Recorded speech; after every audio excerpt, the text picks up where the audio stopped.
thanking everyone again for your patience and for the sacrifices that you've been making. Businesses, pubs, restaurants that have been waiting to welcome customers back through their doors, grandparents who have gone for months without seeing their grandchildren, weddings postponed, funerals sadly constrained, and religious festivals such as Eid yet again facing restrictions. And I want to thank you particularly because your efforts have so visibly paid off, giving us the time to vaccinate more than 2/3 of all adults across the UK, with more than 1/3, nearly 18 million people, also receiving their second dose, and thereby unquestionably saving many lives. And so it's precisely because of your efforts that I can confirm today that we've met our 4 tests for further easing the lockdown in England. And Chris will run through the details in a minute. But with deaths and hospitalisations at their lowest level since last July, the UK's 4 chief medical officers today agreeing a reduction in the alert level, the data now support moving to step 3 in England from next Monday, the 17th of May. This means the rule of 6 or 2 households that has applied outdoors will now apply indoors, and the limit for outdoor meetings will increase to 30. From next Monday, you'll be able to sit inside a pub and inside a restaurant. You'll be able to go to the cinema, and children will be able to use indoor play areas. We're reopening hostels, hotels, B&Bs. We'll reopen the doors to our theatres, concert halls, and business conference centres. We'll unlock the turnstiles of our sports stadia subject to capacity limits, and from next week, everyone will be able to travel within Britain and stay overnight, meaning schools will also be able to organise trips with overnight stays.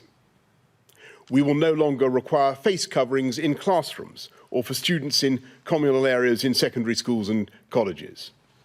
All remaining university students will be able to return to in-person teaching, where they should be tested twice a week.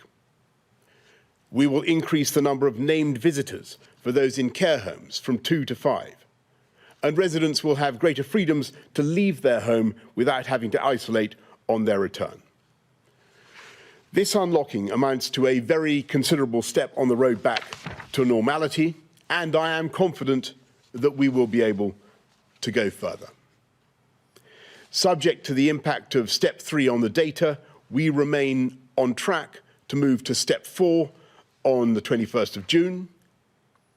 And to give business more time to prepare, we'll be saying more later this month about exactly what the world will look like and what role there could be, if any, for certification and social distancing.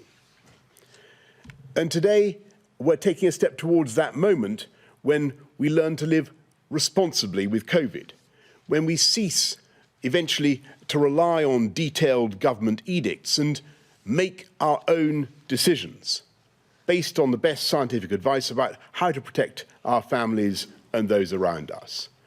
So from next Monday, we're updating the guidance on close contact between friends and family, setting out the risks for everyone to make their own choices. This doesn't mean we can suddenly throw caution to the winds. In fact, more than a year into this pandemic, we all know that close contact, such as hugging, is a direct way of transmitting this disease. So I urge you to think about the vulnerability of your loved ones, whether they've had a vaccine, 1 or 2 doses, and whether there has been time for that vaccine to take effect. Remember, outdoors is always safer than indoors. And if you're meeting indoors, remember to open a window and let in the fresh air. Keep getting tested regularly, even if you don't have symptoms, so you don't spread the virus without knowing it. And whatever you decide, I must ask you to continue to follow social distancing when not with friends and family, including in workplaces, shops, pubs, restaurants, and other settings. We only have to look at the very sad situation in other countries to see the lethal potential still of this virus, and we must continue to fight the spread of variants here in the UK. While we have no evidence yet to believe that these variants are completely vaccine resistant, we must remain vigilant. So, please remember, hands, face, space, and fresh air. And as we mark Mental Health Awareness Week, perhaps also take a moment to check in on friends and family and see how they are doing after all that we have been through together. Or, if you're struggling yourself, get the support that you need. Today, we are announcing the single biggest step on our roadmap, and it will allow us to do many of the things that we've yearned to do for a long time. So let's protect these gains by continuing to exercise caution and common sense.